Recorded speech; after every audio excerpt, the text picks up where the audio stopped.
मोदी जी, तुम तो धोखेबाज हो, वादा करके भूल जाते हो।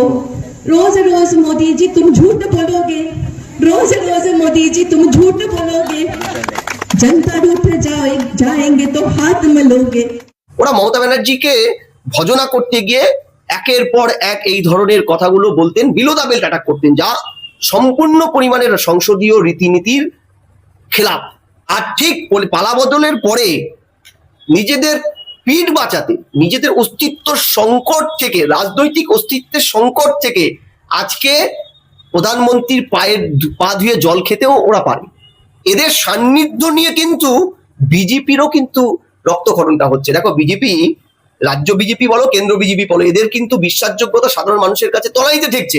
বিজেপির উচ্চ নেতৃত্ব যেমনই বোঝাক, সংখ্যাতত্ত্বের হিসাব বোঝাক, বিল পাশ করার অঙ্ক বোঝাক, একটা বড় অংশের নেতৃত্ব কিন্তু এটার উষ্মা প্রকাশ করে প্রকাশ্যে সোশ্যাল নেটওয়ার্কে করছেন। অপরপক্ষে এদের সান্নিধ্য নিয়ে বিজেপি হয়তো কিছু কিছু পাশ করিয়ে নেবে, বিভিন্ন ধরনের বিল টিল গুলো, কিন্তু বিজেপির রাজনৈতিক যে সত্তাটা, এটার কিন্তু কিছুটা হলো না হোক বড় অংশে একটা ক্ষতি হবে। এরা যদি শাসকের হয়ে কথা বলে, অর্থাৎ বিরোধীরা যদি শাসকের আয়নায় নিজেকে দেখার চেষ্টা করে, যেটা ঋতব্রত বা এনসিপি এর যারা বিরোধী আসনে এতদিন চিৎকার করেছিল, প্রধানমন্ত্রীকে অশ্লীল মন্তব্য করেছিল, অনেক ক্ষেত্রে আমি সাইনি ঘোষকে দেখেছিলাম যে তৃণমূলের হয়ে কেন্দ্রীয় পলিসির বিরুদ্ধে বিধানসভায় খুব সুন্দর বক্তব্য রাখছে। তারা যদি এখন বিজেপির দলের এনডিএ শরিক হয়ে গিয়ে বিজেপির মতো কথা বলে, অর্থাৎ বিরোধীরা এখানে শাসকের চোখে গণতন্ত্রকে পাঠ করছে, গণতন্ত্রকে দেখছে, চর্চা করছে, তখন কিন্তু ডিরেক্ট গণতন্ত্রের ক্ষতিটা হয়, অর্থাৎ আয়নাটা ভেঙে যায়। দাদা, একেবারে জুন মালিয়া বেশ কয়েকদিন আগে তুম তো ধোকে বাজো হো গান গাইছিল প্রধানমন্ত্রীকে কেন্দ্র করে। সেই জুন মালিয়া এখন বৈঠক করছে প্রধানমন্ত্রীর ব্রেকফাস্টে, এনসিপিআই এর সাথে বৈঠক। বদল না, বদল নয়, নোংরামি, ধান্দাবাজি, শয়তানি, রাজনৈতিক বিশ্বাসহীনতা, বিশ্বাসঘাতক, যতগুলো শব্দ ব্যবহার করতে পারো, প্রত্যেকটাই অসংসদীয়। কিন্তু আমি তো সংসদের লোক নই, ফলে আমার কাছে এই মানুষগুলো, জুন মালিয়া, সাইনি ঘোষ, যাদের রাজনৈতিক উত্থানটাই হয়েছে তাদের একটা পার্শ্ব চরিত্রকে ধরে নিয়ে, তারা অভিনেতা অভিনেত্রী যৎসামান্য অভিনয় করে কিছু মানুষের হৃদয়ে স্থান পেয়েছিল, সেটাকে ক্যাশ করে রাজনৈতিক দলগুলো তাদেরকে ভোটে দাঁড় করিয়েছে। ভোটে টিকিট পাওয়ার জন্য যারা নির্দিষ্ট একটি ধর্মের সর্বোচ্চ ভগবানের কেউ অশ্লীলভাবে আক্রমণ করেছে, অশ্লীলতা চরম সীমাহীনতা অতিক্রম করেছিল, তারা তখন তৃণমূল নেত্রীর খুব কাছে থাকার জন্য, খুব প্রিয়ভাজন হওয়ার জন্য একের পর এক প্রধানমন্ত্রীর মতো পদকে যখন তারা মানে ওই রকম গরিমার একটা পদ যখন তারা ভুলুণ্ঠিত করেছিল, তখনই তো বোঝা উচিত ছিল আমাদের, বা আমরা বুঝেছিলাম যে এরা রাজনীতিটা বোঝে না।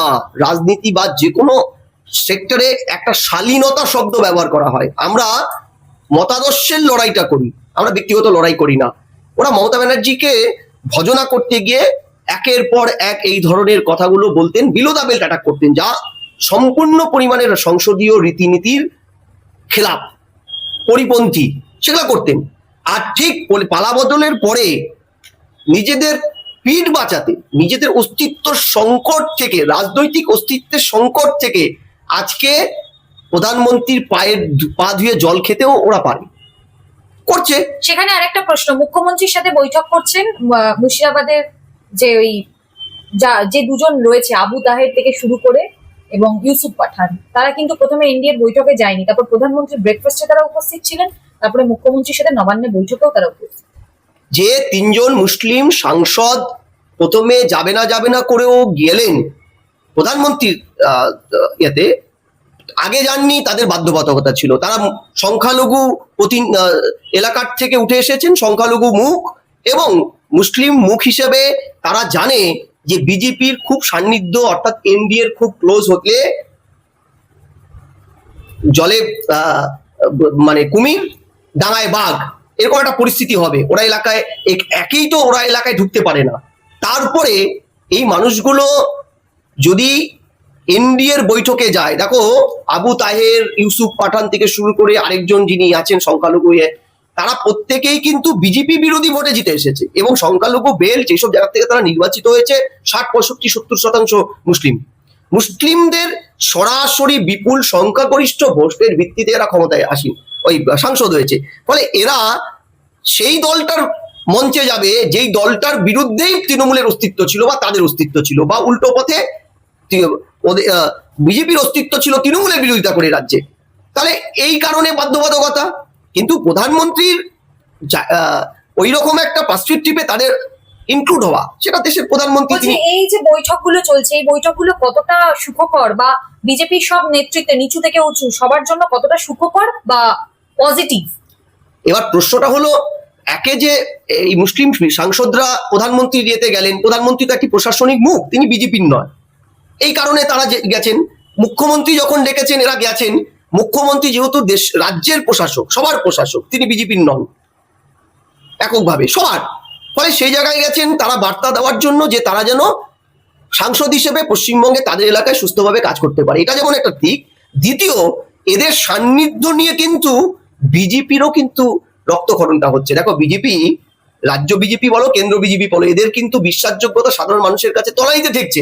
বিশেষ করে বিজেপির যারা একটা বড় অংশের সমর্থক, দিনের পর দিন এই মানুষ তৃণমূলের নেতা মন্ত্রী, তৃণমূলের দলের থেকে সন্ত্রাসের শিকার হয়েছে, ঘর ছাড়া হয়েছে, বাড়ি লুটপাট হয়েছে, ধর্ষণ হয়েছে, খুন হয়েছে, রাহাজানি হয়েছে, তারা কিন্তু ভালো মোটেই এটাকে নিচ্ছে না। এবং এমনকি বিজেপির উচ্চ নেতৃত্ব যেমনই বোঝাক, সংখ্যাতত্ত্বের হিসাব বোঝাক, বিল পাস করার অঙ্ক বোঝাক, একটা বড় অংশের নেতৃত্ব কিন্তু এটার উষ্মা প্রকাশ করে প্রকাশ্যে সোশ্যাল নেটওয়ার্কে ইয়ে করছেন। এবং আমি আবারও বলছি যে রক্তক্ষরণ, আবু তাহেরদের কি হবে রাজনৈতিক ইতিহাস এ রাজ্যের মানুষ বলে দিয়েছে।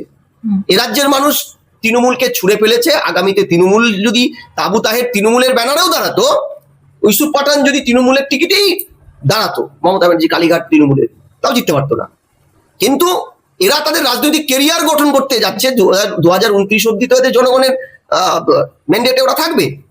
অপরপক্ষে এদের সান্নিধ্য নিয়ে বিজেপি হয়তো কিছু কিছু ইয়ে পাস করিয়ে নেবে, বিভিন্ন ধরনের বিল টিল গুলো, কিন্তু বিজেপির রাজনৈতিক যে সত্তাটা, এটার কিন্তু কিছুটা হলো না হোক বড় অংশে একটা ক্ষতি হবে। আমি আবারও একটা জায়গা পয়েন্ট আউট করছি যে দেখো, তৃতীয় যে ক্ষতিটা, ভারতবর্ষের সংসদীয় গণতন্ত্রে বিরোধীদের, বা পৃথিবীর যে কোনো দেশে সংসদীয় গণতন্ত্রের বিরোধীদের একটা বড় অবদান থাকে।